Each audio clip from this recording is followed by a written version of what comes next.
Okay, I'm going to share a little private bugaboo. Sometimes people will say, well, I have the gift of sight, or I have the gift of clairvoyance, or I have the gift of being able to feel or hear other people's thoughts and emotions. And it makes me crazy that we call this a gift. It's access, for sure. And access can be a gift, but the tool itself, seeing energy, hearing energy, feeling other people's emotions, those are skills. They're not gifts. They weren't passed down through generations to only that special few. Everybody has access to the clairs the same way we have access to our ability to see and feel and hear in concrete reality. What is important to understand is that if you're seeing energy and you do not understand the mechanics of how that works, because it is a series of glands and chakras in the head, as well as some offsite resources, then you may be seeing something and then communicating it about it from your thinker, which has nothing to do with clairvoyance. So that's what we're going to talk about in this video. I'm Jill Lee, founder and director of the Energy Healing Institute, and you can find out all kinds of things about all kinds of stuff having to do with energy, chakras, the aura, conscious awareness, and developing your capacity as either a practitioner or someone interested in self-healing through studying and applying tools and resources that are available through EHI's courses and programs. You can find all of it at energyhealinginstitute.org. Okay, back to the clairs. So there are multiple versions of clairs. There's clairvoyance, seeing energy. There's clairaudience, hearing energy. There's clairgustatory, tasting energy. There's clairolfactory, smelling energy. There is clairsentience, feeling energy. And there's claircognition, where you just know. Again, these are resources. I apply clairvoyance, occasionally clairaudience, claircognition, routinely in my work with clients and students. I do not apply clairsentience routinely because I'm not interested in feeling anyone else's energy. And in fact, that's one of the hallmarks at EHI. We don't give brownie points to people who say, well, I know someone has an elbow problem because I can feel it in my own elbow. That's actually taking on and holding energy that is toxic because it's based in pain, and it's toxic because it's not their own. So we encourage practitioners at EHI to move from clairsentience to clairvoyance because it's more hygienic. Imagine looking at something, for example, I don't know, blood, okay? There's a difference between seeing the blood and running your hands through the blood, which is cleaner, which is more hygienic. Seeing. When we learn to work clairvoyantly, we have a separation that is organic between what I'm perceiving and what it is, whatever that is. But if we are perceiving energy without knowing how, then we are conceivably and in fact most likely seeing what we see, and if we are choosing to communicate it, we're interpreting it through our intellect. Turtles mean slow, rabbits mean fast. Seeing a rabbit in someone's field may not mean speed up. They mean something else entirely. Learning to dialogue the rabbit and say, okay, I see you. What are you doing in this person's field, and why is it useful for this person to know about the rabbit?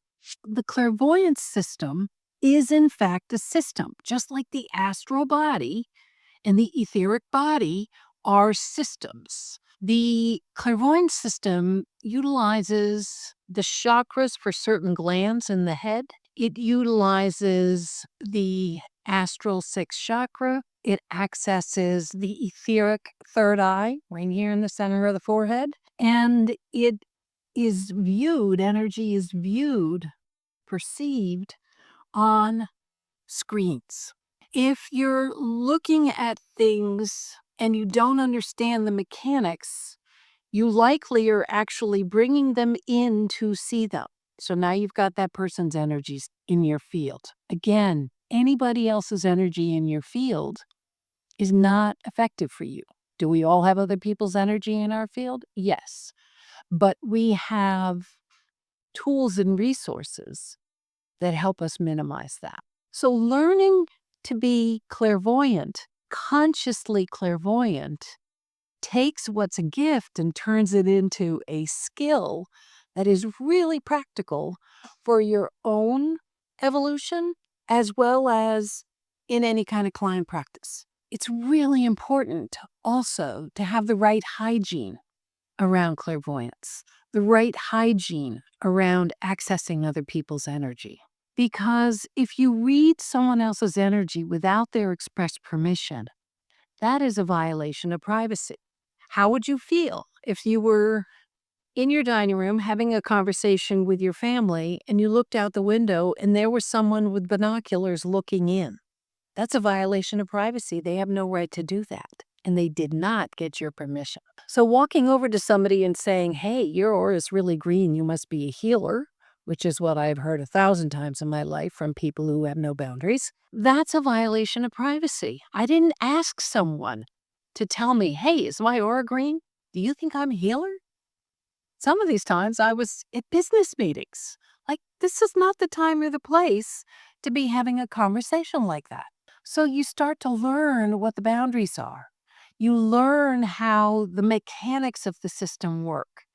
You learn how to dialogue the energy. You learn how to perceive the energy field in relation to what you want to know. In other words, it's very different to say, what energy was Jill using when she had that conversation with her boss versus what energy is in Jill's field right now. Something specific will yield really powerful results for healing and evolution if I want to know what energy I was using when I had that interaction with my boss because it did not go well. So you can start to get ever clearer on what you're asking, what you're looking for, and how you're using the information when you understand the system and how it works. If this is interesting to you, then check out the Clairvoyance course at EHI. It walks you step by step through accessing and engaging and running energy in the system, teaches you how to turn it on and how to turn it off. It teaches you how to look at energy and look at energy patterns. It teaches you how to dialogue the energy that you perceive so that you can understand its relevance. And it gives you really clear, solid tools, tips, and techniques for how to deepen your relationship to your clairvoyance system. It's a really cool course. It's one of EHI's master classes.